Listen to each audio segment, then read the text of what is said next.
Amém. Tá ficando sério esse negócio aqui.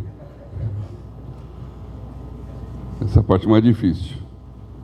Falar daquilo que a Bíblia fala é fácil porque está escrito, né? Mas falar do que vai acontecer aqui.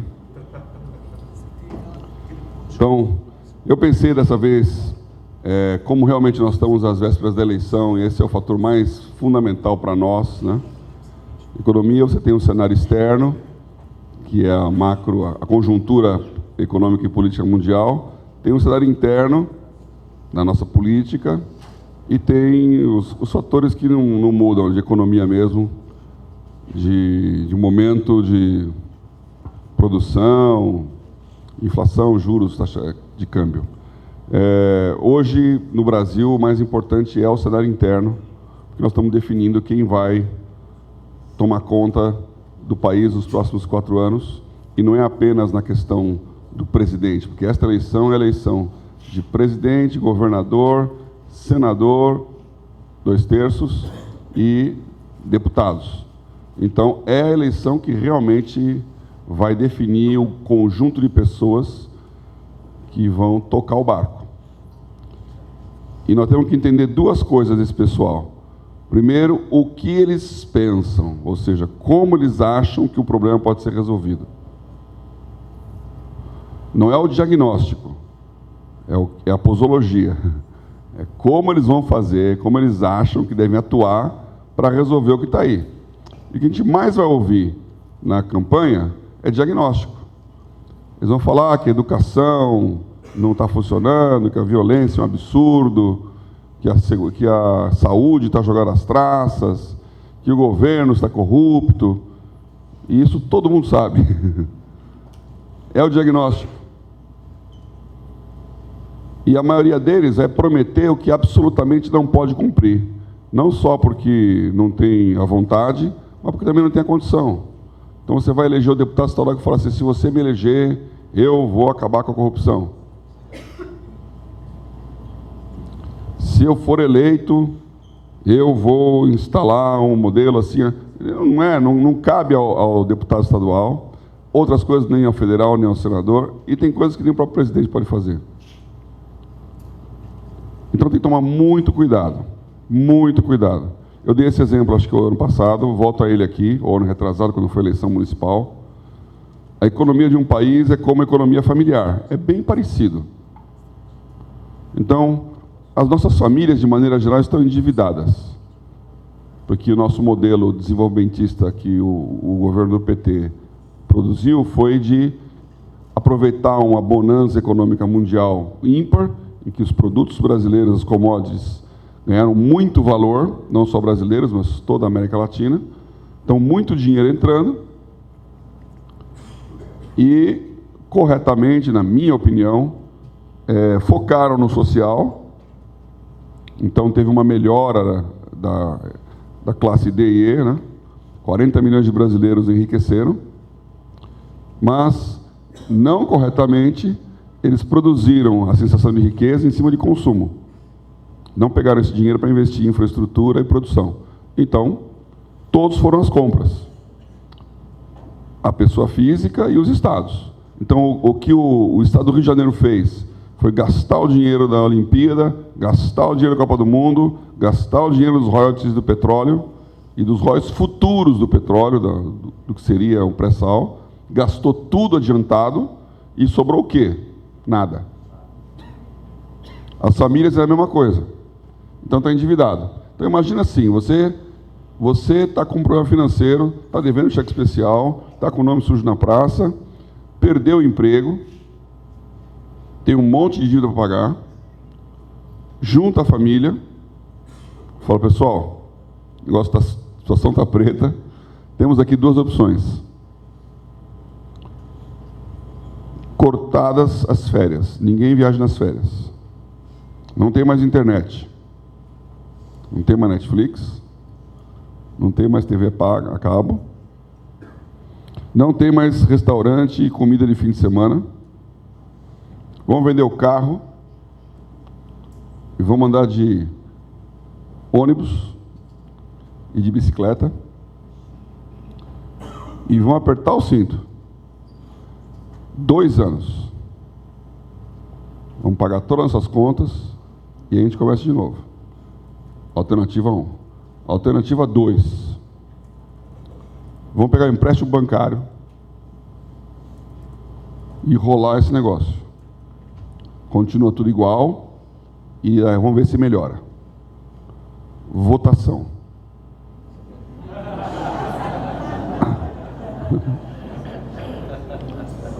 Quem o seu filho, a sua mulher vai votar?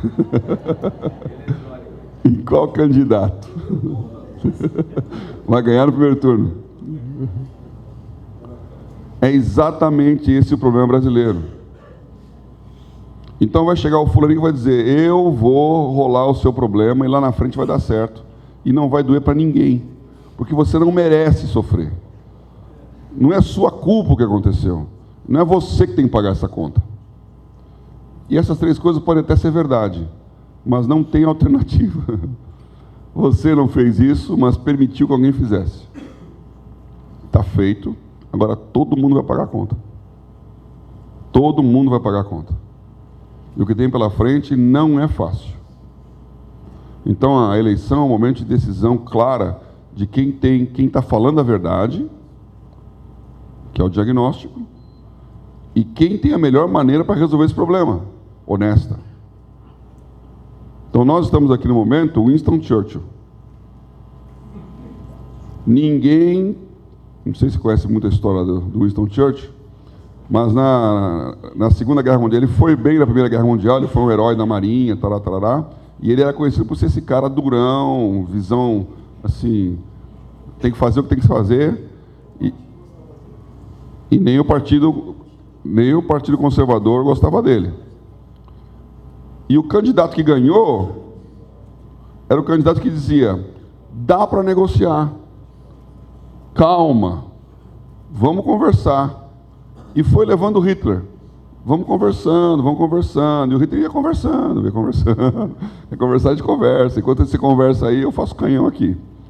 E foi se armando, e conversando. E ele: não vamos criar outra guerra, não vamos criar confusão, pessoal, calma. Foi para Berlim, fez um tratado de paz, e assinou o tratado de paz. Aí ele falou: mas só o seguinte, para assinar o tratado, preciso de um pedaço aqui da Alsácia-Lorena, também preciso de um pedaço da Polônia. Esse negócio aqui da Tchecoslováquia. De repente ele falou: bom, agora é guerra. Quando explodiu a guerra, chama o Winston Churchill. Porque aí não tinha jeito. E aí ele fez o discurso mais famoso.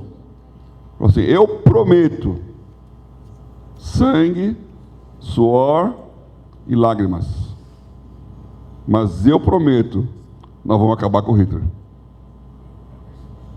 Então, aquele discurso não era retórica. Ele falou: nós vamos sofrer muito, mas nós vamos ganhar essa guerra. Então ele não perdeu a esperança, mas falou: o preço está aqui. E o preço é o seguinte: vão nos bombardear, a gente sabe onde vai bombardear, mas vai deixar bombardear. Porque a gente tem que ganhar a guerra e não salvar algumas vidas. Dura lição. Ganhou a guerra, acabou com Hitler. Virou herói nacional. Passaram-se alguns anos, perdeu a eleição. Porque ele continuava falando a mesma coisa. Então isso é política. Então esse é o contexto aqui. Agora, como é que a gente faz? Eu queria aproveitar então para falar, engatar naquilo que eu falei esses outros dias, né? Fiz uma analogia aqui, ó. Inclusive leva isso muito sério lá na igreja. Eu falei da cosmovisão cristã. Então eu creio, irmãos, e aqui é claro que política tem um lado pessoal, e eu não estou aqui partidarizando, porque é complicado partidarizar, e tem gente que tem qualidades em todos os partidos, uns mais, outros menos, alguns têm que olhar meio com lupa lá, o cara está com a qualidade escondida, porque se descobrirem, expulsam ele do partido, mas cada um tem um pensamento. Esse aqui é um auditório, não é homogêneo, e não existe uma verdade única, porque se tivesse uma verdade única, estava escrito: votem em. Então Jesus não fez isso. Então eu não sou da linha dos que demonizam ou santificam as pessoas. Agora, cosmovisão cristã é o seguinte: eu vou aproveitar aqui para falar de como é que a gente ensina os nossos alunos na escola, no CRE, Centro Renovo de Educação. Educação, princípios, cosmovisão cristã. São 7 princípios que norteiam a sua vida. 7 princípios que definem como você enxerga o mundo. E se eu conseguir ensinar uma criança a fazer português, matemática, história e geografia, olhando esses princípios, ela vai ter aquela resposta daquela menininha que peitou o professor de literatura. Quais são os 7 princípios? Primeiro, soberania. Então, existe um Deus que é soberano. Ele é o Criador. Ele tem todo o poder, toda a autoridade, toda a força. E você se relaciona com Ele por autoridade. Então, você está debaixo daquele que tem todo o poder e Ele tem autoridade sobre você. Essa autoridade Ele delega. Então, Ele delega essa autoridade para o presidente. Independente de quem for eleito, quando a Dilma era presidente, e ela exigia que fosse assim, você não tinha como não falar assim. Pelo menos quem estava lá na Corriola ali, ou nos domínios públicos. Porque ela é a presidente, ela tem autoridade. Ela merecia o respeito. Como pessoa, nenhum. Mas como presidente, todo. Porque ele é a autoridade colocada por Deus. Ponto. Autoridade. O professor é autoridade, o guarda de trânsito é autoridade, o pai é autoridade. Então a criança tem que entender que tem autoridade. Agora, tem que entender que ela é indivíduo. Existe a individualidade. E ninguém manda em você. É você que tem que entender que você se submete. Mas você é dono da sua vida, dono do seu nariz. Você escolhe o seu caminho. Você é selado e lacrado por Deus para que ninguém imponha sobre a sua mente o que você vai fazer, que é você que vai escolher. Individualidade. É um pilar do cristianismo isso. Individualidade gera individualismo. Então, o outro princípio é aliança. Eu tenho que andar junto com os meus iguais. Eu perdi. O primeiro é soberania e o segundo é individualidade? Autoridade. Individualidade é o terceiro. Quarto é aliança. Aliança significa temos que fazer as coisas juntos. E aliança é a geração. Você pode se aliançar com o mais velho e com o mais novo, mas a sua verdadeira aliança é com a tua geração. Porque ela entende o seu discurso e você entende o dela. Você pode olhar a foto de 20 anos atrás e falar como nós éramos ridículos. Mas todos eram ridículos igual. As mesmas roupas, mesmo corte de cabelo. A gente vai andando junto. O discurso com a geração. Honramos os mais velhos, estamos sendo mentores dos mais jovens, mas nós falamos com a nossa geração. Aliança. Agora, a máfia também é uma aliança. Então, o outro princípio é caráter. Entender o que é certo e o que é errado, bem ou mal. Com esse arcabouço, com essa compreensão das coisas, o sexto princípio é semear e colher. Que significa trabalhe. Se você não plantar, você não vai ter. É o seu trabalho que vai gerar o resultado. E semear e colher é uma maneira bíblica de falar de investir. Investimento é postecipação de consumo. Então, quando você investe, você não consome. A semente que você poderia comer, você joga na terra. Então, você perdeu aquela oportunidade de se alimentar para, no futuro, ganhar 100 vezes mais quando vier a colheita. Então, você multiplica quando você se abstém, que é o princípio de sofrer primeiro para ter o lazer depois. Então, você tem que semear para colher. Se o grão de trigo não morrer, fica só. Mas se morrer, frutifica.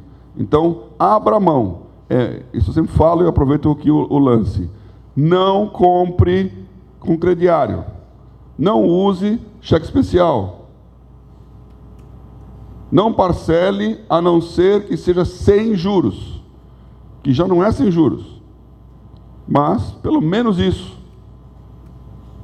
Se você começar a comprar com dinheiro que você não tem, você não está semeando. Você está tomando emprestado. Então, não só você não vai ter o fruto, como você tem que pagar para o outro que está inseminando em você. Cuidado, é melhor você sofrer 5 meses, guardar o dinheirinho e não comprar aquele bem, e aí você vai lá e compra à vista, do que comprar hoje e ficar 56 meses lembrando da Bahia e das casas que tem lá. Casas Bahia.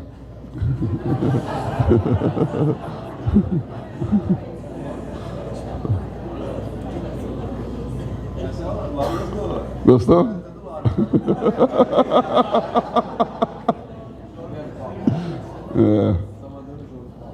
É isso aí, estamos juntos. Então, o último princípio, quando você semeou, colheu e enriqueceu, tem prosperidade, é saber que essa prosperidade não é sua e que você é mordomo. Mordomia. Mordomia que vem do inglês stewardship, porque não é o mordomo que serve o papel higiênico.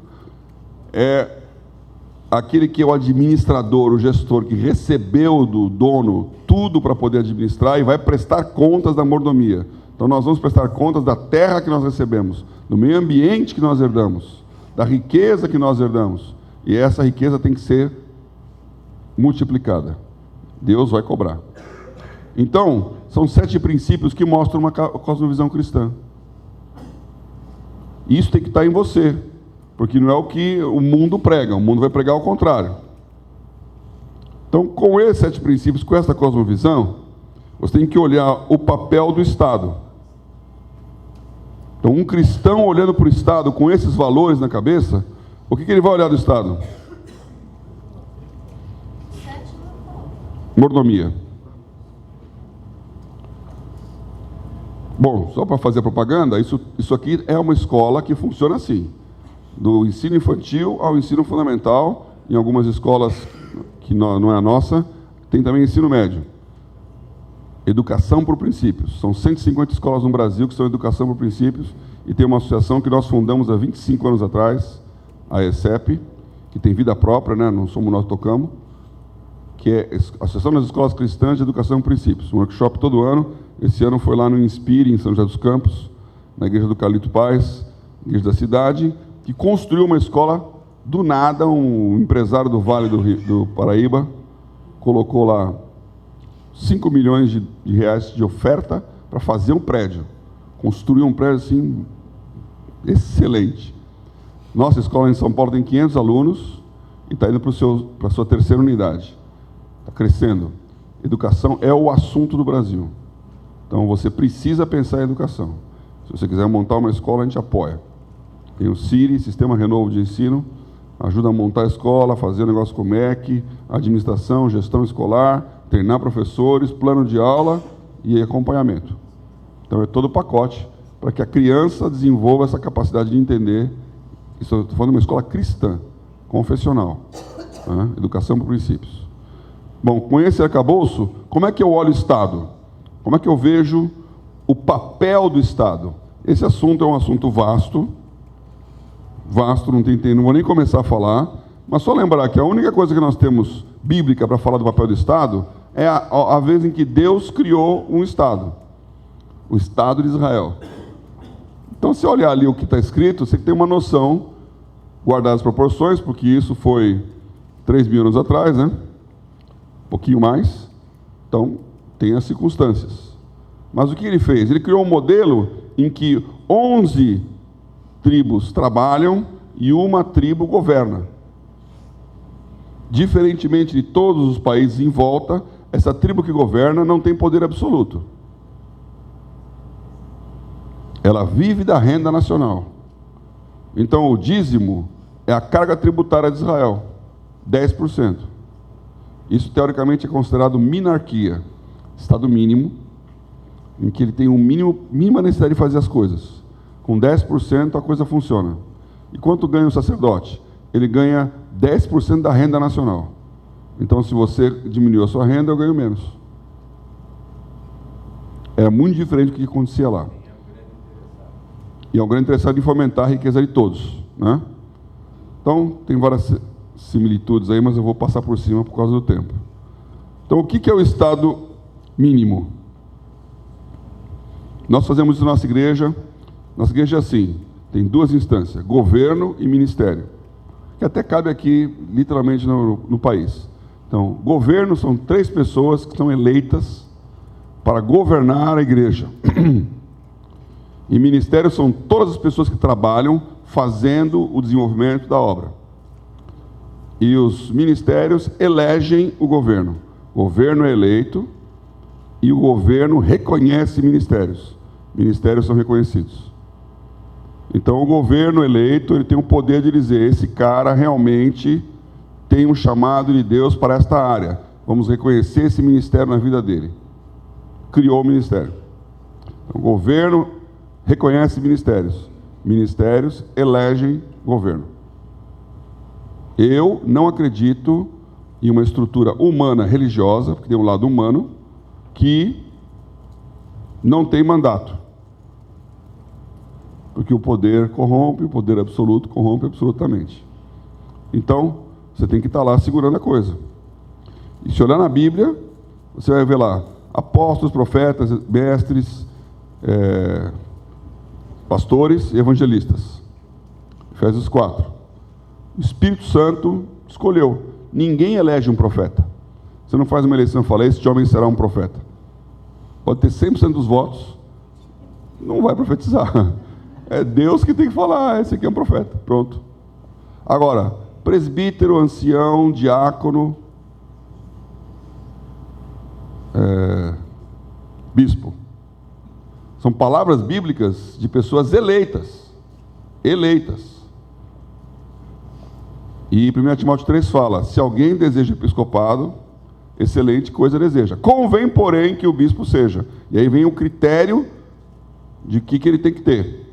E naquele critério não tem nada que diga orar, pregar, fazer milagres, desenvolver ministério.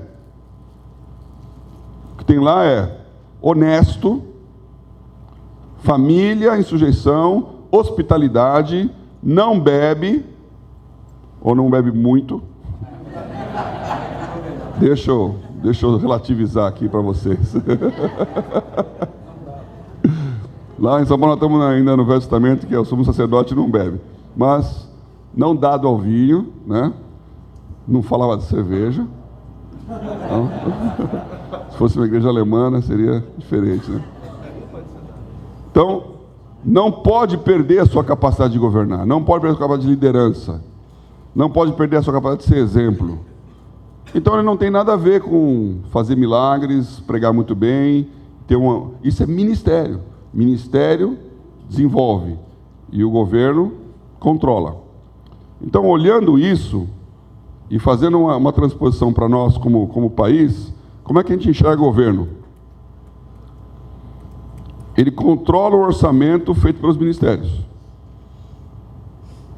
Então, o nosso governo tinha que ter alguém lá que está controlando a grana. Lei de responsabilidade fiscal. E os ministérios fazem as suas contas e juntam. Aí é outro assunto também, que é um assunto técnico, inclusive. Você pode fazer orçamento assim, você pergunta para cada departamento da empresa o que eles vão gastar o ano que vem, e eles vão sempre colocar uma margem ali, aí você fala, ó, o total geral não pode explodir tanto, então você fala, cada um fala o que você quiser, mas o total é 100. Aí quando você soma as partes, dá 150. Aí fala, amigo, o total é 100, então reduz aí, porque tem que ser 100. Então um bom governo, ele coloca um número teto, e cada um vai à luta. Aí fica um puxa-empurra para ver o que corta aqui, corta ali, tem uma briga entre ministérios, tem uma briga interna, tem uns caras que ganham no tapetão, tem tudo isso aí. Funciona quando tem dinheiro sobrando. Quando não tem dinheiro, você tem que fazer, que eu recomendo a todos, é orçamento base zero. Ou seja, não tem dinheiro, não tem nada pré-aprovado. Você coloca a lista de prioridades e vai mais importante, segunda mais importante, terceira mais importante, acabou o dinheiro, o resto aqui não faz. Mais ou menos isso, mas se quiser, tem muito material para estudar isso, não é cristianismo, isso é gestão, mas eu acho que você na sua casa devia fazer orçamento base zero. É a melhor coisa para gerenciar escassez. Então o governo tem que controlar o orçamento feito pelos ministérios. Tem que cuidar da doutrina, e essa doutrina é a cosmovisão. Então ele tem que ter uma maneira que ele enxerga que vai dar certo, que é aquilo que eu falei que a gente tem que escolher quando vai votar. Qual é a sua opinião sobre a maneira que vai dar certo? Qual que é a sua cosmovisão? Como você acha que a coisa funciona? E uma vez que ele está lá no poder, ele tem a obrigação de seguir aquela cosmovisão, porque é assim que ele acha que vai dar certo. E ele vai ser eleito pela maioria para isso. E o governo tem que cuidar da disciplina quer botar ordem no galinheiro, não deixar ninguém fazer nada errado, e roubou, vai para a cadeia, se precisar, bota o exército na rua, e os incomodados que se mudem. Se não tiver disciplina, a coisa não funciona, porque afinal ele foi eleito, ele tem que ser respeitado naquilo que foi eleito. Nós estamos perdendo esses negócios meio no Brasil. Bom, isso aqui é a parte teórica. Vamos agora vou me arriscar agora bastante. Se você olhar para essa eleição, para os programas de governo, e aí não são as pessoas, programa de governo, como é que a gente enxerga os programas de governo? Tem alguns blocos. Tem, obviamente, o bloco da esquerda, que, assim, eu diria que o luminário é o PT e o PSOL, mas vale uma pleiade de partidos aí, que eles têm uma visão de um Estado controlador e provedor. Então, essa cosmovisão deles é o Estado que tem que prover as coisas e controlar as ações. Isso é uma profunda ideologia, maneira de enxergar o mundo. Um Estado forte que garante que as coisas aconteçam, que cuida do bem comum, provê para o necessitado e controla o outro para não passar na linha. Eu tenho certa dificuldade de entender isso de um ponto de vista cristão. Mas é uma visão de mundo. E quem vota nesses partidos tem que saber que esta é a visão de mundo deles. Um Estado forte, controlador e provedor. Para quando nós estamos numa situação social difícil, esse é uma boa teoria, é um bom modelo. Então, Bolsa Família é o ícone, porque é alguém que deu para quem não tinha. Ele merecia? Não. Ele trabalha? Não. Agora é culpa dele? Também não. Então, apoia, ajuda para que a pessoa cresça e comece a produzir. Teoricamente, essa é a linha. Você dá lá o pedacinho, quando ele começa a crescer, ele se liberta. Mas na prática, ninguém se liberta. Qual que é a solução? Cortar o Bolsa Família? Bom, eleitoralmente ninguém vai falar isso. E eu também não acho que é a solução. Mas estou só colocando. Esses partidos de esquerda, que é um conceito muito ultrapassado hoje, esquerda e direita, esses partidos eles acreditam num Estado forte, provedor e controlador. Tem outro grupo de partidos, como o PDT e o PSDB, e mais alguns menores aí em volta, que o Brasil tem 30 partidos, é difícil de viver nessa confusão, que eles acreditam num Estado provedor e desenvolvedor. Então, o nosso modelo, Fernando Henrique Cardoso, 8 anos, era assim. Tem um lado social e desenvolvimentista. Lá dentro de uma briga liberal desenvolvimentista, mas sempre ganhou o desenvolvimentista. Então, o Estado ele vai fazendo as coisas acontecer. Então, também dá um valor ao Estado forte na hora de discutir e definir como é que a coisa vai crescer. É uma visão de mundo de centro-esquerda, socialista. E os mais velhos têm dificuldade, inclusive, de mudar. Então, você pegar o Fernando Henrique lá com os 80 lá vai pedra, ele vai falar. Se você colocar a faca na garganta, Lula ou Bolsonaro? Lula. Não tem nada a ver com corrupção, com nada dessa parte ruim aí que a gente viu no governo Lula. Tem a ver com a maneira de enxergar o mundo, que é muito mais próxima da esquerda do que da direita. Por isso que ele é centro-esquerda. Tem uma forma de enxergar o mundo que é essa do PSDB. De alguns outros mais. Aí você tem um outro espectro que enxerga o Estado mínimo. Difícil encontrar um partido assim. O Democratas devia ser isso no Brasil. Foi se perdendo no meio do caminho. Mas ele tem essa ideologia original. Quem realmente fala esse negócio aí para valer com todas as letras é o Partido Novo. Que não tem nenhuma expressão, mas ele tem uma ideologia muito clara. Quanto menos Estado, melhor. Deixa a gente trabalhar aí e não incomoda. Baixa a máquina. Esqueci alguém? Hã? Repita 17 vezes, que eu não ouvi.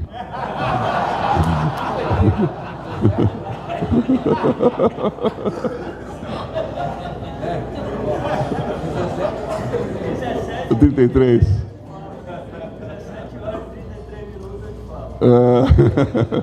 Tá certo. Esqueci muita gente. Não é que eu esqueci, é que é difícil dizer o que esse pessoal é. Então, se você pegar o PSL, não tem esse programa. É um híbrido de uma visão estatizante, que era a ditadura militar, que é tão Estado quanto a visão do PT, Estado, mas com um pensamento liberal, que é o Paulo Guedes lá dentro.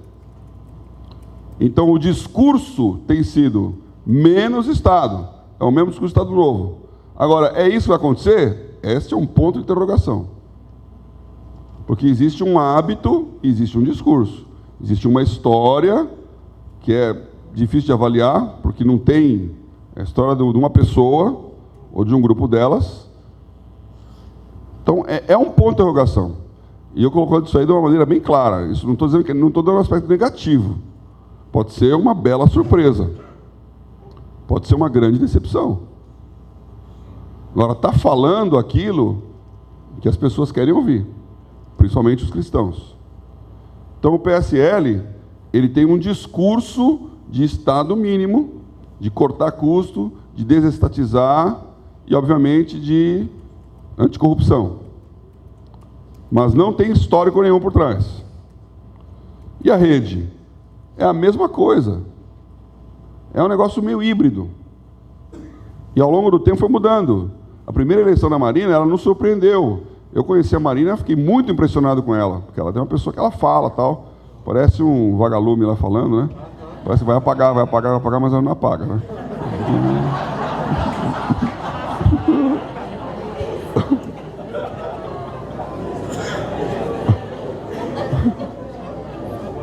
Ela vai até o fim. Naquela época eu trabalhava, eu era o diretor da Bolsa, a gente promoveu uma rodada de conversas com os candidatos à eleição para investidores americanos, lá em Nova York. Levou a Marina, levou a Dilma e o Zé Serra, que não quis ir. E para falar. Então, se eu converso com a pessoa, no particular e no geral, as perguntas, as respostas, saiu-se muito bem, discurso bom. O vice era o Guilherme Leal, que era o presidente, dono da Natura, o empresário. Aí depois entrou o Partido Verde, que tinha lá suas diferenças, e que coisas que a gente não gostava, ela dizia que também não gostava, mas outras ela gostava. Depois veio o Eduardo Campos, o PSB, né? PSB, que é um outro ideário. Então mudou. Aí coloca Heloísa Helena. Realmente eu não entendo. Então tem um vínculo com o passado, com a sua história. E o problema da Marina, eu falei na nossa reunião aqui, na reeleição passada, a Marina é uma pessoa íntegra, até onde a vista enxerga. Honesta. E fiel aos seus valores e aos seus amigos. Só que ela entrou numa eleição em que ela era a segunda mais votada. Estava a Dilma e o Lula em primeiro lugar, e a Marina em segundo. O Aécio lá atrás. E ela estava indo para o segundo turno contra o PT. O que o PT fez? Ele percebeu que se ele fosse para o segundo turno com a Marina ia pegar todos os votos da direita. Ia roubar os votos do PT. No segundo turno ela ganha da Dilma. Então o que ele fez? Ele detonou a Marina para colocar o Aécio. Ela foi traída pelos seus amigos. E ela caiu em silêncio. Eticamente, ela não usou as mesmas armas do PT, que foram muito sujas, para denegrir a imagem dela, para denegrir a imagem do outro. Eu acho que ela tinha bastante argumento. Então, ela tem essa visão meio rosa do mundo. Perdeu. Colocaram a Aécio para justamente criar a luta do bem e do mal, do norte e do sul, do rico e do pobre, da direita e da esquerda, e ganharam a eleição assim. Politicamente, estratégia brilhante. Eticamente. Então, a Marina, ela tem esse negócio. Não dá para entender. O que a rede realmente vai fazer? É um ponto de interrogação. E por último, você tem o MDB. O MDB tem história, o MDB tem uma linha clara do que ele é. Ele é amigo de quem está no poder. Então ele conseguiu compor com o PT e com certeza vai compor com o Bolsonaro se ele ganhar. Esse é o MDB. Tem todo um blá blá blá lá, mas na prática, todo o tempo ele fez isso. Vai continuar fazendo, é fisiológico mesmo. E tem uma máquina grande nos estados, que aí é o nome. Então, aqui no Espírito Santo pode ter gente do MDB muito boa que as pessoas votam nele. Pela pessoa. Mas quando você olha o partido, a direção, é um negócio complexo. É o maior partido do Brasil. E é o governo atual. Então nós temos um problema sério aqui, quando você pega a visão de programa de governo. Não é a disputa do debate, nem frase de efeito. É o que esse homem acredita, ou essa mulher acredita, para poder resolver o problema. Você precisa olhar a sua cosmovisão, ver se você combina com aquela e votar em alguma coisa que você combina. Então, se você acha que tem que ser X e o cara é Y, não faça essa bobagem, porque pelo menos está sendo enganado. É um estelionato eleitoral. Dito isto, vamos olhar para a economia, que independe do partido. Qualquer um que entrar lá vai ter esse mesmo problema. Primeiro deles, o orçamento está estourado. Não existe equilíbrio orçamentário no Brasil. Pelo menos tem alguns motivos, mas os 3 são grandes. 4, vai. Primeiro, a máquina pública custa muito. Então, o custeio da máquina pública é insuportável. Isso significa que tem muita gente ganhando muito em relação à média da população que ganha pouco. Eu não estou falando mal do funcionário público. Que, diga-se de passagem, na maioria dos que eu conheço, trabalha bem e é bem preparado. Mas é óbvio que está muito caro o preço da máquina pública diante do preço do que o governo tem que fazer. Ele ganha mais que um par do mercado e está em maior número proporcional. Então, o orçamento do governo tem 75% para custear a máquina pública. Não sobra dinheiro de investimento. Então ele não tem como cumprir a promessa que eu vou construir, eu vou fazer, não tem, porque ele está obrigado a gastar o dinheiro para custear a máquina pública, que tem uma elite que é super marajá, mas tem uma multidão que não ganha tanto assim, mas que pesa. Então o problema orçamentário do Brasil é diminuir a máquina pública. Até a Dilma falou isso. Você vê o tamanho da necessidade. E ela tentou fazer isso. E colocou no Ministério da Fazenda o Joaquim Levy, que foi o meu substituto na Brain. Ele era meu vice-presidente lá. Né? Ele me chama de meu presidente. É um piadista, mas... Então, o que ele vai fazer? Vamos cortar gastos. Ele foi trucidado. Claro, porque o pessoal do PT, extrema esquerda, que é original e fiel à ideologia do partido, falou: vocês estão me enganando. A Dilma, ela conseguiu enganar os brasileiros que votaram nela e os petistas que apoiaram ela. Porque ela entrou no governo e fez tudo aquilo que o partido não concordava. E era com o Palocci, vocês vão lembrar. Já tinha feito essa mesma arte com o Lula antes de enganar o partido, só que daquela vez deu certo. Porque ele fez... O Lula falava um negócio, quando entrou no poder fez outro. Colocou o Henrique Meirelles no Banco Central, o Palocci na Fazenda e todo o discurso de corte de gastos que tinha o PSDB antes. E deu certo. Ela tentou fazer a mesma coisa, deu errado. Muito errado. E aí, então, a máquina pública está aí. Crescendo, crescendo, crescendo. Esse é um monstro que tem que ser contido. A segunda coisa que atrapalha o governo é a gestão pública do privado, que é essa visão estatizante do Brás.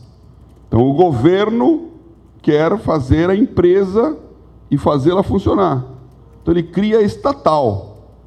Isso não funciona, não funciona no Brasil. Não funciona em lugar nenhum. Nunca uma estatal vai ter eficiência numa empresa privada. Por definição. Porque ela não pode fazer aquilo que é necessário. Ela não pode cortar na carne. Ela não pode demitir livremente funcionário. Ela não pode colocar no topo da pirâmide gente competente. Ela tem um compromisso político da diretoria, da presidência, dos altos cargos. E com 40 partidos isso aumentou muito no Brasil, porque a única maneira, não se enganem, o Alckmin, para ter esse tempo de televisão, ele já está falando contra a reforma trabalhista, porque ele precisa colocar o solidariedade no pacote lá. E quando o Paulinho da Força entra, ele não vai entrar falando, eu vou te apoiar, mas eu quero que você despeça todos os sindicalistas. Eu falo, amigo, você vai rever esse negócio. E ele fala, tá bom, vou. Então existe um compromisso já assumido aí. É o preço. Quando ele ganhar, ele vai ter que lotear os cargos. É o que todo mundo sempre fez. E que cargos são esses? A única maneira de resolver o problema é tirar os cargos. Então tem menos cargos hoje do que já tinha antes. Ótimo. Vocês conhecem a Vale do Rio Doce, conhece? Uma tal de Vale aí. Quando ela foi privatizada, teve uma grande celeuma discussão. Agora, o valor de mercado da Vale hoje e de antes, a quantidade de geração de emprego, a produção, não tem comparação, e a Vale não está num bom momento. Mas vai lembrar como ela era, como ela é. Conhece a Embraer? Agora virou Boeing, que é uma coisa complexa. Tem um golden share do governo, que dependendo do próximo governo pode até voltar atrás, porque estão abrindo mão de uma empresa brasileira para virar uma empresa americana. Agora, o que era a Embraer na época do governo militar e o que ela foi quando foi privatizada? Ela se tornou a terceira maior empresa aeronáutica do mundo. Então não tem como comparar uma gestão pública com uma gestão privada. Tudo que é braço não funciona, porque as pessoas não têm a capacidade de gerenciar aquilo como se deve. Agora, isso quer dizer que não pode haver estatal? Tem algumas áreas, tem algumas situações em que tem uma razão de ser. Mas quando o governo acha que ele vai ser, ele está criando um cabide de emprego, ele está criando uma ineficiência no sistema, ele está criando um déficit que ele tem que bancar. Então, falta dinheiro porque tem uma visão de cuidar da coisa privada como se fosse coisa pública. Não funciona. E o terceiro,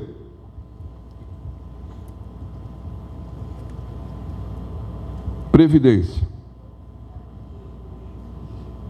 Quando eu falei do privado e do público, só para vocês não acharem que eu estou muito direitista aqui, é exatamente a igreja, viu? Eu tinha essa experiência na igreja.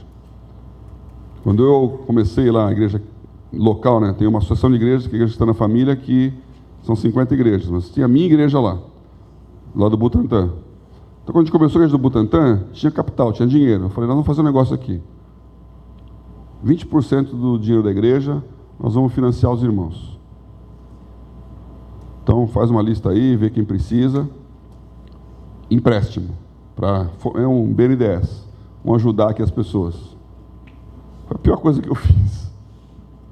Porque quando você dá dinheiro para a pessoa, ela precisa. Ela agradece, ela conta o testemunho. Depois ela não paga. E não é porque ela é caloteira, é porque dá errado. E o critério para você financiar é um critério de amor e de misericórdia, porque a igreja é um lugar de misericórdia.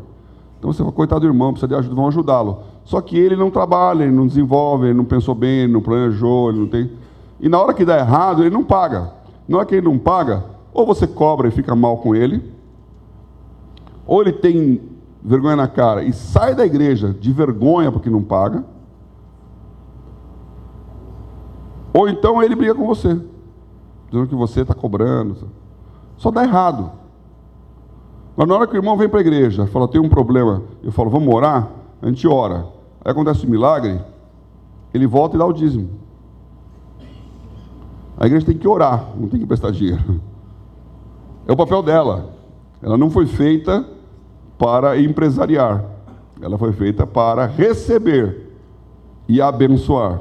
Então ela ensina, ela instrui, ela suporta, ela acolhe, Mas a luta lá fora, não sou eu que sou o provedor. O Estado também não, viu? Está lá para fazer o seu papel, que é outro. Terceiro problema é a Previdência. A Previdência é um problema porque o modelo brasileiro é um modelo de você pagar para o cara que está se aposentando com o dinheiro do cara que está trabalhando.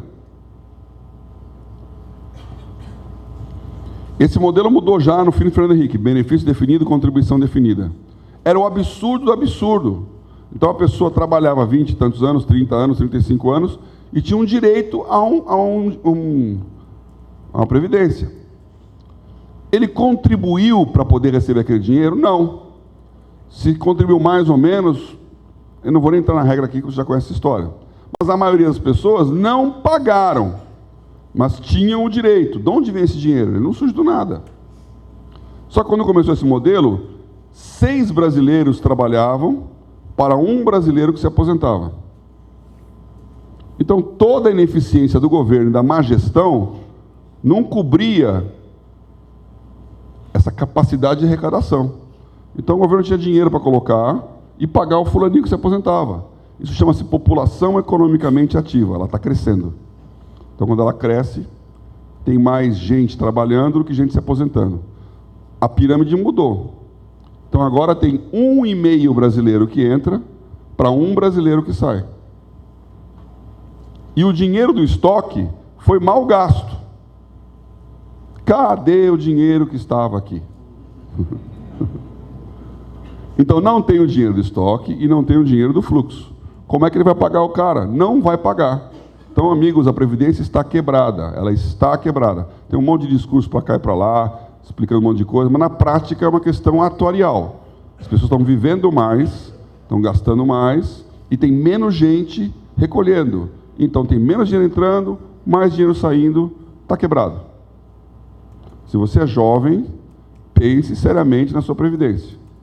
Porque não vai vir do Brasil, a menos que tenha uma mudança entre um cara com cintura apertada. Então, o governo está quebrado na Previdência, está quebrado na gestão pública da coisa privada, está quebrado no tamanho da máquina pública. E tem corrupção. As pessoas pensam que corrupção é um problema do Brasil. Não sei se felizmente ou infelizmente, não é.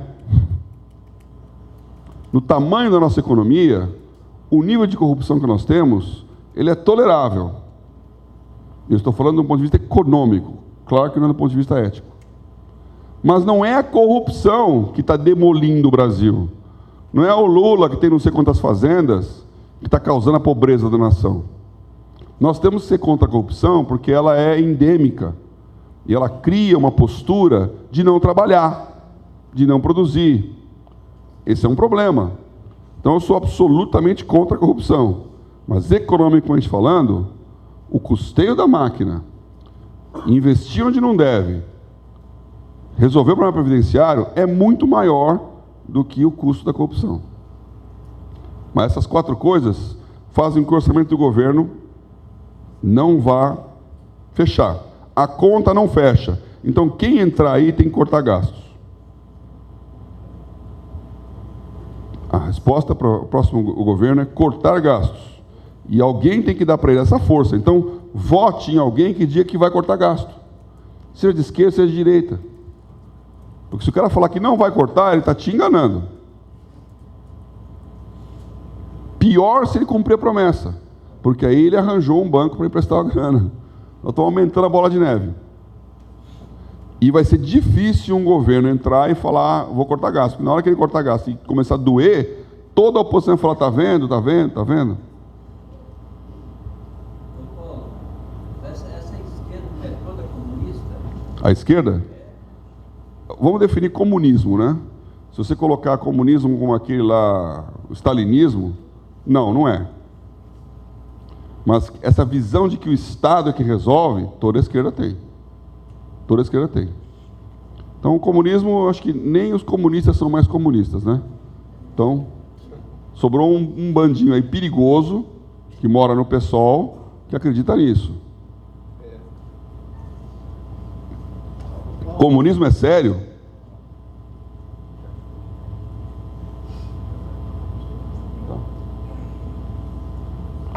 terrorismo é sério porque é o que o Chávez fez na Venezuela, o que aconteceu em alguns países lá no mundo, que quebrou e faliu. Não funciona. Agora, isso não quer dizer que o capitalismo é a solução. Paulo, Sim. dizendo que então nós temos que votar no partido para presidente, para deputado estadual, ou federal, senador, porque o gestor ali vai precisar do Congresso. Se o Congresso não estiver alinhado Isso. em relação ao partido. Eu estou dizendo que é mais importante votar no deputado, no senador e no governador do que no presidente. Óbvio que tudo é importante. Mas a gente tende a esquecer esses caras. A gente tem que votar em um monte de gente que pense igual, para poder dar força no Congresso de votar o que precisa ser votado. No Brasil, todo presidente consegue ganhar maioria política, todo, de esquerda e de direita. Quando entra, ele tem a maioria lá, ele consegue empurrar. O Collor, que não tinha partido nenhum, que era um cara também ponto de interrogação, ele entrou prometendo acabar com a inflação, um tiro no tigre.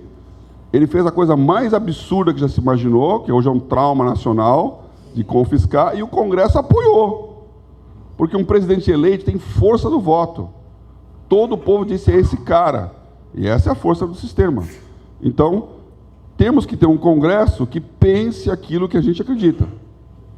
Muito importante perguntar para o seu deputado o que ele acredita e como ele pensa que vai votar nos pontos, não só nos pontos aí, cristianismo éticos, né? Como é que ele olha questões que são caras a nós como cristãos, mas também econômicos. Por isso, não é simples o problema. E não tem uma solução assim, esta é a solução. Para fechar aqui, tudo isso vai impactar inflação, juros e dólar. E ainda tem a conjuntura econômica internacional.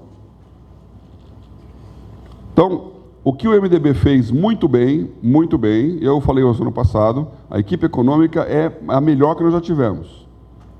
Então, o que o Henrique Meirelles fazia na Fazenda, em consonância com o Ilan no Banco Central e os ministérios, foi o melhor momento do Brasil em termos de gente que pensa junto e anda igual aí.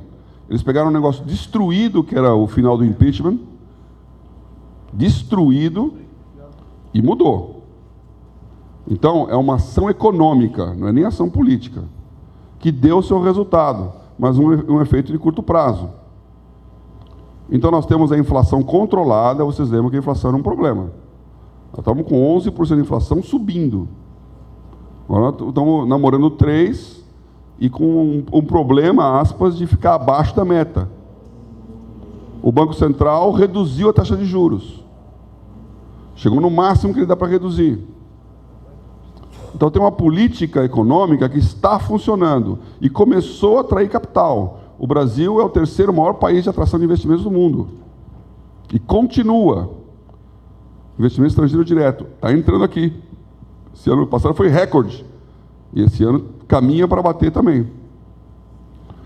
O dólar desvalorizou, melhorou o nosso desempenho de exportação. Agronegócio foi muito bom, não vai ser tão bom assim para frente, e deu muito dinheiro para o pessoal do Centro-Oeste. Então, tem boom de venda de caminhão e de carro importado, Goiás e Mato Grosso. O setor de serviço brasileiro que sofreu. E continua sofrendo, que é o último da linha. Então, inflação, câmbio e juros. Nós temos um horizonte de juros baixos e continuar baixo. A menos de uma explosão, não tem porquê, porque o juro está olhando para a inflação. E a inflação, ela está baixa.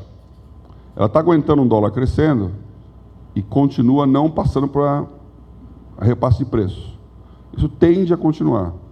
O dólar está subindo pela incerteza, porque é óbvio que para o mercado, e aí não é nem minha opinião, é só mercado, para o mercado, se não for o Meirelles ou o Alckmin, o dólar vai subir. Se for Bolsonaro, o dólar vai subir. Se for Lula, o dólar vai explodir. Porque o mercado vai ter medo. Quem tem dinheiro aqui vai sair. Se você, brasileiro, investe seu dinheiro na Turquia, acho que poucos aqui devem fazer isso. Mas é um baita de um país, uma baita de economia, é muito similar ao Brasil em muitos aspectos, é um emergente. Você põe seu dinheiro na Turquia, aí você ouve que teve um golpe de Estado, entrou lá um cara islamita que vai fazer a lei, não sei das quantas. Você vai ficar lá dentro esperando com o seu dinheiro ou você vai tirar? Você vai tirar. Então o americano não tem essa visibilidade que você tem aqui. Ele está olhando o negócio e fala, vai entrar um quê? Um Bolsonaro? O que aquele cara fala? Estatização, militarismo, vou tirar o dinheiro. Depois a gente vê o que faz. Você tira, vai para a casinha, fica olhando, quando estiver tudo bem, você volta de novo. Então tem uma fuga de capital. E isso faz com que o dólar suba. Quando o Alckmin anunciou que ele fez essa campanha e ia ter grande programa eleitoral, tudo melhorou. A bolsa subiu, o dólar caiu e legal. Na hora em que começou o negócio do Alckmin, nem começou direito, mas já ficou claro que ele continua com a mesma aparência de chuchu de sempre, ele não consegue contaminar as massas.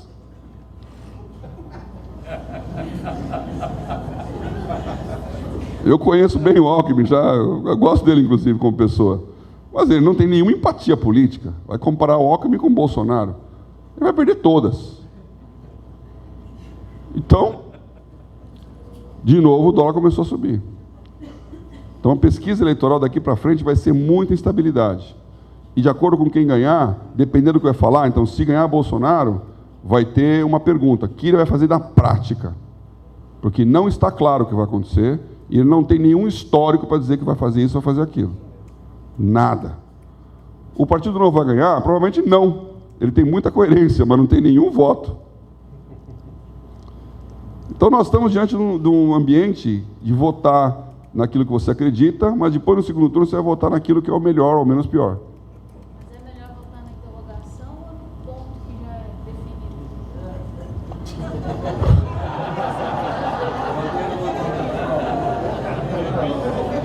Eu acho melhor votar num ponto definido. Pelo menos você está votando naquilo que você acredita. Para alguns, interrogação é ponto definido também, né? O ponto de interrogação era o Trump. Então, podia dar errado. A gente tem uma visão muito distorcida do Trump. Bom, a gente cristão até menos, né? Porque a gente recebe muito influxo cristão de lá. Os cristãos americanos são todos Trump. Agora, economicamente falando, os Estados Unidos teve o maior crescimento no ano de 2018. Foi o maior crescimento. Porque o que ele fez? Ele baixou o juro. Deu um problema para o Brasil. Custa menos agora investir nos Estados Unidos. Ou custa menos, a máquina custa menos. E é o melhor país do mundo. Por que eu vou colocar o dinheiro no Brasil e custa mais? A nossa carga fiscal tem que diminuir, porque nós estamos perdendo. E o Trump falou, eu vou diminuir a minha carga fiscal, eu vou causar um problema para todos vocês aí. Porque eu sou o melhor lugar e vai custar menos. Todo o dinheiro vai para lá. Óbvio. Então a nossa carga tributária tem que cair, não pode ter 40% de carga tributária. E os Estados Unidos 20%. Não dá. E a América Latina 17%. Quem tem 40% é a Suécia. Agora compara a Suécia com a gente. Então, meu tempo acabou aqui. Eu só queria dizer assim, não acho que o dólar vai explodir. Não acho que o dólar vai cair. Então, dólar em volta de 4 é absolutamente normal. E quando vier uma notícia, ele vai subir. Só que o governo está sentado em cima de quase 400 bilhões de dólares de reserva. Se alguém for brincar de especular dólar, vai tomar tiro. E tem bala na agulha. Então, eu não vejo. Agora, o governo não é burro de ficar artificialmente segurando um dólar a 3, a 2,50. Porque nem é interessante para o governo. Se eu paguei o preço do dólar ter subido em termos de inflação e estou conseguindo controlar a inflação, ou seja, o dólar está a 4 e a inflação está a 4 também, para que eu vou baixar o dólar? Aumentou a exportação. Vai ficar por aí. Então, não vejo razão para o dólar cair. E não tem força para o dólar subir. Como é que é? A importação fica mais cara. Então, mas isso sempre é um trade-off. Vai ter sempre gente reclamando. Mas no Brasil, desde a época do café com leite, ganha o exportador. Então, a nossa importação fica mais cara. Bom, o dólar não vai disparar. Não. E o 17 vai sair atirando todo mundo aí. Você quer que o 17 dispare? Então, bom... Trump trouxe para o governo dele uma equipe econômica alinhada, correto? Quase. Teve muitas discussões na equipe econômica. A equipe econômica é alinhada, tá certo. A equipe econômica é alinhada. Bolsonaro, pelo que a gente pôde ver, o pouco que aparece, ele fala, olha, não tenho conhecimento de causa profundo do assunto. Vou trazer gente competente. Eu acho que é coerente essa fala dele.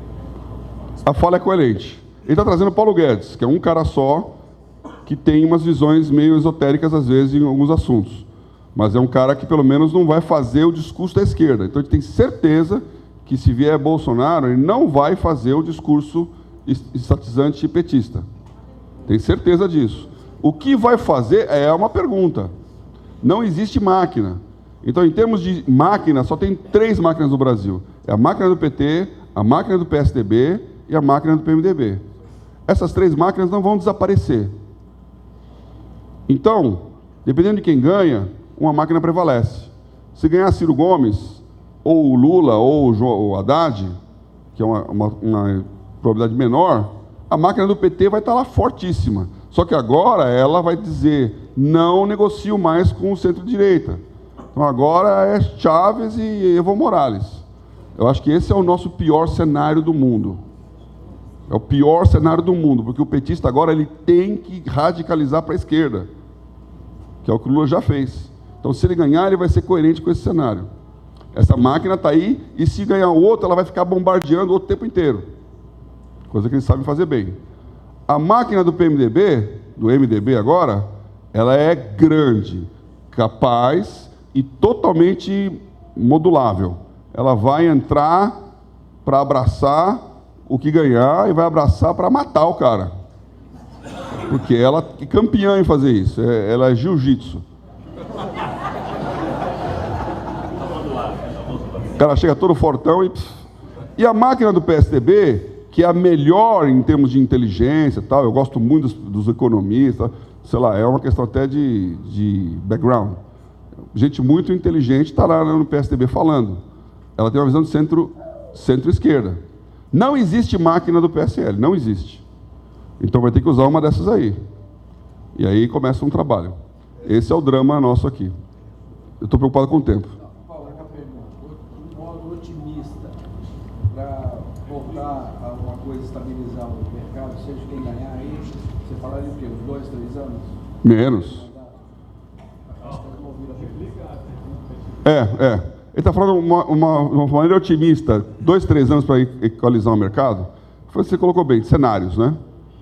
Cenário otimista. Cenário otimista, entra um presidente que ou está falando o que o mercado quer, que são esses de centro-direita, ou está falando uma coisa que você não sabe o que é, mas quando ele entrar e falar, é isso mesmo. Então alinhou o capital, que é o dinheiro que está entrando, e não tem turbulência econômica. E aí você vai ter tempo para a pessoa crescer com as suas políticas de governo mesmo. Então o Brasil não tem nenhum problema de inflação, não tem problema de taxa de juros, o dólar continua alto, para o bem ou para o mal, e a economia começa a andar. Isso aí é ainda em 2019, é rápido, porque está todo mundo olhando. Tem uma coisa que eu não falei aqui porque não deu tempo, que é o cenário internacional. O cenário internacional é o Trump dizendo, eu brigo com quem você quiser. Eu vi um negócio muito interessante, falando assim, definição de céu. Céu é um lugar que tem um muro cercado e tem uma polícia que não deixa ninguém de fora entrar. Inferno. Inferno é um lugar que tem um muro cercado e que tem uma polícia que não deixa ninguém de dentro sair. Agora, Venezuela é céu ou inferno? Estados Unidos é céu ou inferno? Porque eles estão fazendo um muro e tem a polícia lá. Então, pode falar o que quiser, os Estados Unidos, está todo mundo querendo entrar. E o Trump está falando a mim, eu vou brigar com todo mundo. Eu vou brigar com todo mundo. E ele está levando e ganhando. Então, esse discurso da briga vai ter um contraponto. Tem uma guerra econômica acontecendo, a China não é um peixe morto. Então, a tendência internacional é de endurecer as relações, de encarecer as relações comerciais, e isso é ruim para nós, que nós somos menores nessa briga grande aí. Então vai sobrar para a gente, quando cada um começar a sobretrachar as coisas, e a nossa capacidade de exportar diminuir. Então, o cenário externo não é favorável.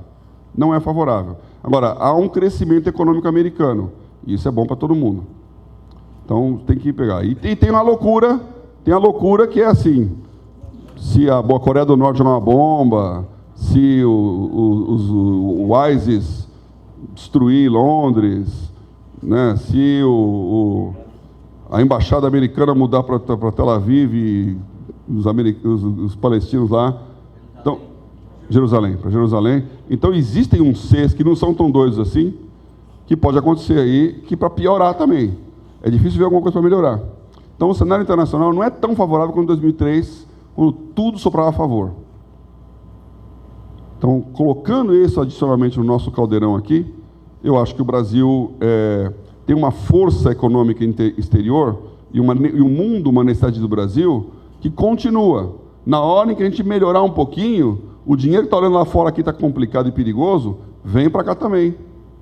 Então, nós temos chance de melhorar rápido, se vem um modelo de governo que não assusta o investidor.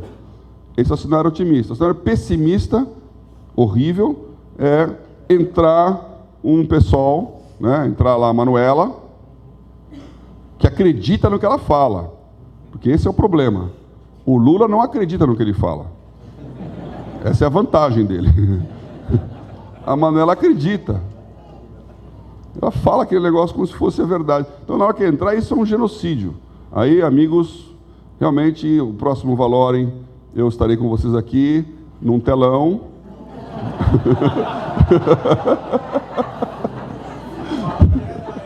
Falando diretamente da Califórnia.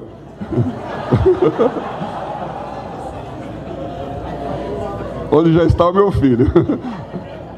Diga. O PT aparelhou o Estado. Fazer parte desse processo? De aparelhar?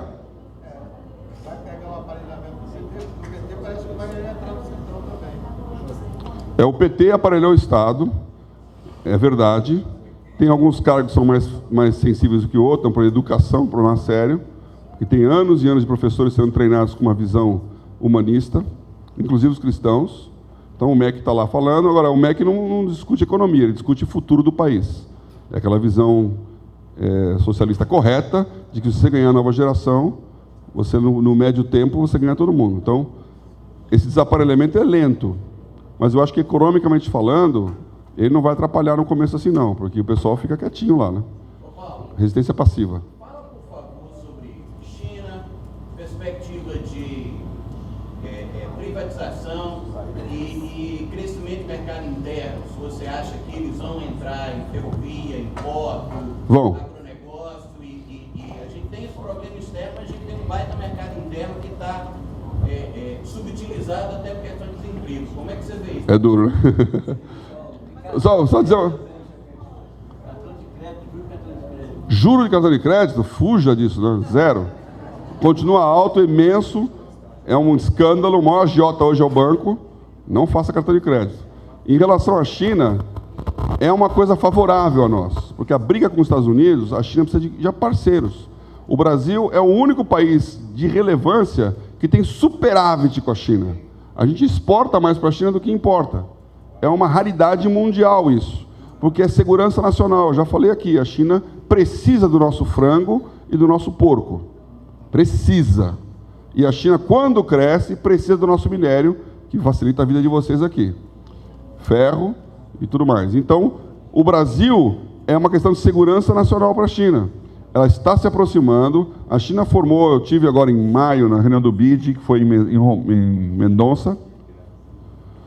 Uma reunião até legal, eu fui ministro do Planejamento por 15 minutos na reunião, que o ministro do Planejamento estava atrasado, eles pediram para eu ficar no lugar dele para votar lá. Foi muito engraçado. Uma experiência interessante. E foi fundado mais um banco de cooperação e desenvolvimento econômico, Ásia-Pacífico.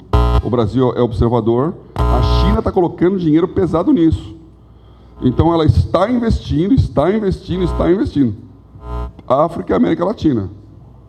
Então, China é muito dinheiro e é a nosso favor. Você acha que isso pode reduzir desemprego, por exemplo, investimento em infraestrutura? Então, aí vamos pegar o Bolsonaro. Ele fala com razão que ele não vai deixar os chineses comprar terra. O que eles querem? Eles querem comprar terra, porque aí eles plantam e eles são o dono da soja brasileira. Então eles controlam o preço aqui e controlam o preço lá. Se ele falar não, não pode, vai ter um problema com a China. Então é um balanço aqui. Agora, ela quer investir, a infraestrutura brasileira que nós precisamos, estrada de ferro, estrutura hídrica, grandes projetos de implementação nacional, dinheiro chinês. Isso gera emprego. Uma outra pergunta. Se o Bolsonaro chamar, você vai?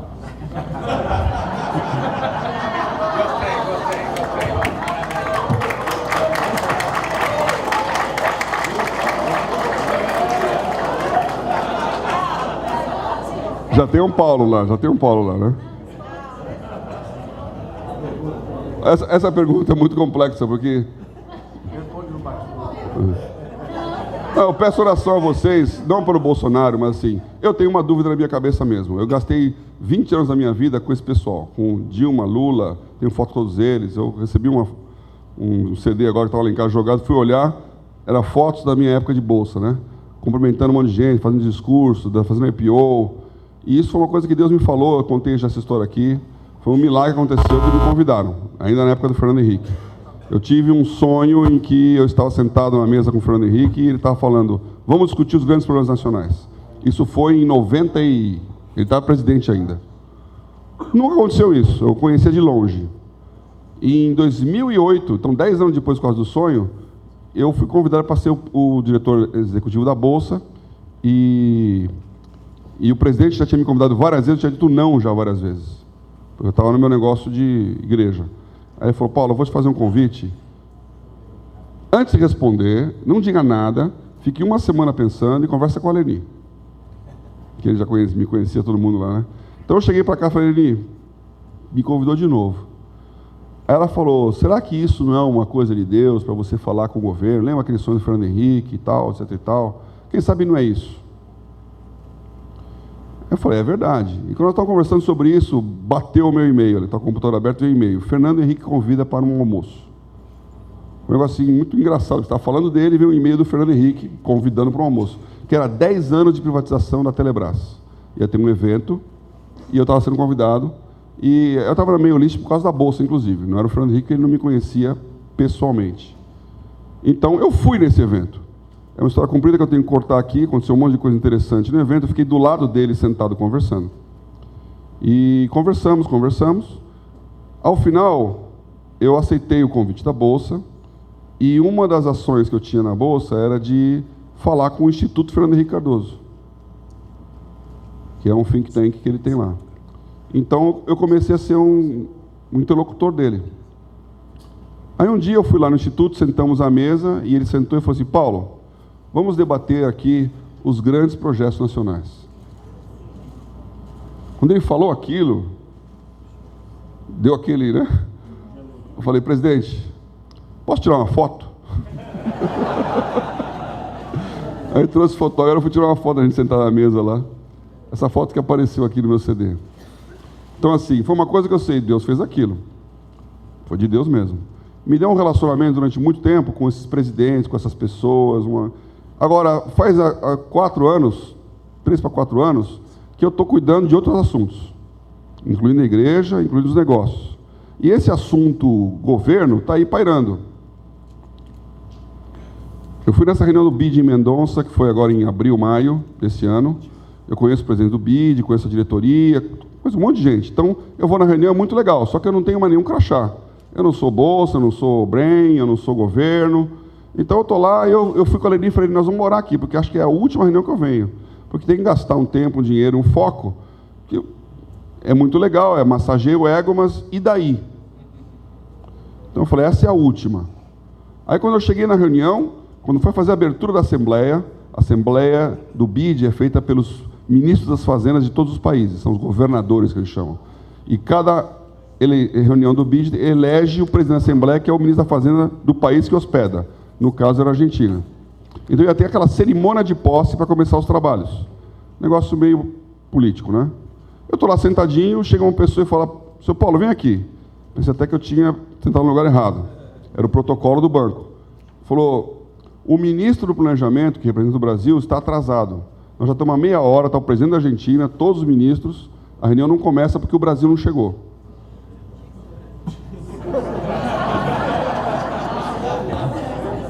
Você pode representar o Brasil? Aí eu falei, não, não posso. Espera mais um pouco. Começa assim o Brasil. Não é tão importante. Não, a primeira coisa é a eleição do presidente da Assembleia. E quem vai levantar e falar, eu indico, é o Brasil. Aí eu falei, bom... Aí ele me deu o papel, era assim, eu, representante da República Federativa do Brasil, governador do Banco Interamericano de Desenvolvimento e membro do governo do Conselho Interamericano de Desenvolvimento, indico para presidente da próxima Assembleia o ministro tal e proponho que a eleição seja feita por unanimidade. Tinha que levantar, pegar o microfone e falar isso de todo mundo. A imprensa é o de menos, né? Quem sou eu? Falei, meu amigo, não tem como falar isso, vai dar um problema diplomático eu falar isso, porque eu não sou do governo brasileiro. Não, tem que falar, você vai, e me empurrou. Aí eu fiquei pensando, Deus, eu estou orando, se eu faço, não faço. O cara me convida, aí eu vou. Preso eu não vou, né? Vai dar um problema. Então eu fui lá, me colocou no primeiro banco no centro. Todo mundo esperando, sentei lá, do lado do representante do Canadá. O senhor ministro da Fazenda do Brasil? Não sou. Não sou. O presidente do banco, do BID, estava lá sentado na mesa, lá me olhando com aquela cara de o que está acontecendo, né? Que ele me conhece, né? Eu lá. Foi na hora que for para levantar e falar, eu vou falar outra coisa, porque eu não vou ler esse versículo. Eu vou falar, olha... Eu, como um brasileiro, gosto muito de vocês. Gostaria de dizer que carnaval, futebol. Então, a 1 minuto de eu me levantar, chegou o ministro. Ele veio, ele me viu, senta aqui. Falei, senta aí, Diogo. Sentou, fez, falou até errado, porque ele pegaram o papel, ele leu lá na hora lá. Quando acabou, eu falei, Diogo, desculpa, mas assim, deu esse rolo, eu tinha que... Aí ele falou, não, que isso, terá bem representado, tudo família. Porque ele é Diogo Oliveira, né? Então, bateu assim e tal. Aí ele falou, Paulo, quer passar o dia comigo? Quero. Então eu passei o dia inteiro em todas as reuniões do governo brasileiro com os países. Todas as reuniões, são muitas. E as pessoas ficam me perguntando,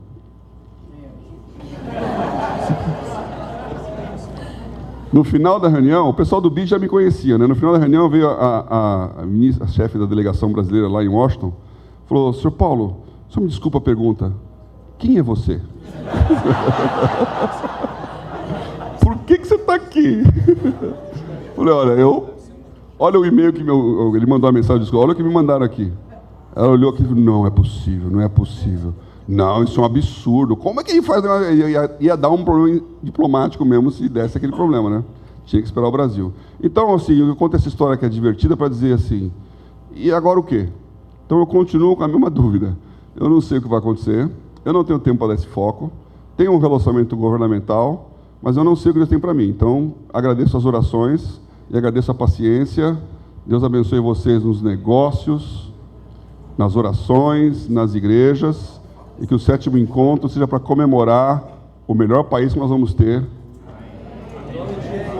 45, 17 vezes, não sei.